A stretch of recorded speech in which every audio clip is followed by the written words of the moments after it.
സിറിയയിൽ അസദ് ഭരണകൂടത്തെ വിമതർ അട്ടിമറിച്ചതുകൊണ്ട് ഏറ്റവും കൂടുതൽ ഗുണമുണ്ടായിരിക്കുന്നത് ഇസ്രായേലിനാണ്. അതിന്റെ ആത്മവിശ്വാസം ഇസ്രായേൽ പ്രകടിപ്പിക്കുന്നുമുണ്ട്. സിറിയ വിമതർ പിടിച്ചടക്കിയതോടെ ഹിസ്ബുള്ളയുമായി ഇറാനുണ്ടായിരുന്ന കരമാർഗമുള്ള ബന്ധം നഷ്ടമായിരിക്കുകയാണ്. ഇനി സിറിയയിലൂടെ ഹിസ്ബുള്ളക്ക് വേണ്ടി ആയുധങ്ങൾ എത്തിക്കുവാൻ ഇറാന് സാധിക്കില്ല എന്ന് തന്നെയാണ് മിഡിൽ ഈസ്റ്റിൽ നിന്നുള്ള റിപ്പോർട്ടുകളെല്ലാം ഉറപ്പിച്ചു പറയുന്നത്. ഒരു പക്ഷേ ഹമാസിനെ സഹായിക്കുന്നതിന് വേണ്ടി ഹിസ്ബുള്ളക്ക് ആയുധങ്ങൾ എത്തിച്ചു കൊടുക്കാൻ സുന്നികളും സലഫികളും അടങ്ങിയ വിമത സൈനികർ ഇറാനെ അനുവദിക്കുമെന്ന് ചിലർ വാദിക്കുന്നുമുണ്ട്.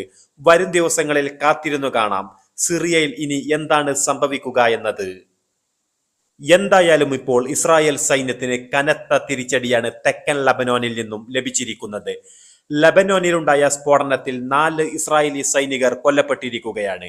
ഇതിൽ ഒരാൾ മേജർ റാങ്കിലുള്ള ഓഫീസറും ഒരാൾ ക്യാപ്റ്റൻ റാങ്കിലുള്ള ഓഫീസറും മറ്റ് 2 പേർ മാസ്റ്റർ സാർജന്റ് റാങ്കിലുള്ള ഓഫീസർമാരുമാണ്.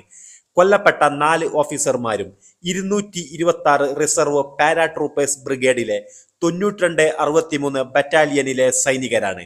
തെക്കൻ ലബനോനിലുള്ള ഹിസ്ബുള്ളയുടെ ടണലിൽ പരിശോധന നടത്താൻ ഇറങ്ങിയ 4 സൈനിക ഓഫീസർമാരെയാണ് ഇപ്പോൾ ഹിസ്ബുള്ള തീർത്തിരിക്കുന്നത്. ഇന്നലെ വൈകുന്നേരമാണ് സംഭവം നടന്നത് എങ്കിലും ഏതാനും മണിക്കൂറുകൾക്ക് മുമ്പാണ് ഇസ്രായേൽ സൈന്യം തങ്ങളുടെ 4 ഓഫീസർമാർ ലബനോനിൽ കൊല്ലപ്പെട്ട കാര്യം പുറത്തുവിട്ടിരിക്കുന്നത്. സൈനികർ കൊല്ലപ്പെടാനുണ്ടായ സാഹചര്യത്തെപ്പറ്റി ഇസ്രായേൽ സൈന്യം അന്വേഷണം പ്രഖ്യാപിച്ചിരിക്കുകയാണ്. ഇതുമായി ബന്ധപ്പെട്ട് ഹിസ്ബുള്ളയുടെ ഭാഗത്ത് നിന്നും പ്രതികരണം ഉടനെ ഉണ്ടാകുമെന്നാണ് പ്രതീക്ഷിക്കുന്നത്. ഇസ്രായേൽ സൈന്യം പറയുന്നത് ഹിസ്ബുള്ള നടത്തിയ ആക്രമണത്തിലല്ല സൈനികർ കൊല്ലപ്പെട്ടത്. ഓഫീസർമാർ ടണലിനുള്ളിലേക്ക് കയറിയപ്പോൾ അപ്രതീക്ഷിതമായി ഉണ്ടായ സ്ഫോടനത്തിലാണ് 4 പേരും കൊല്ലപ്പെട്ടിരിക്കുന്നത് എന്നാണ് ഇസ്രായേൽ സൈന്യത്തിന്റെ അവകാശവാദം.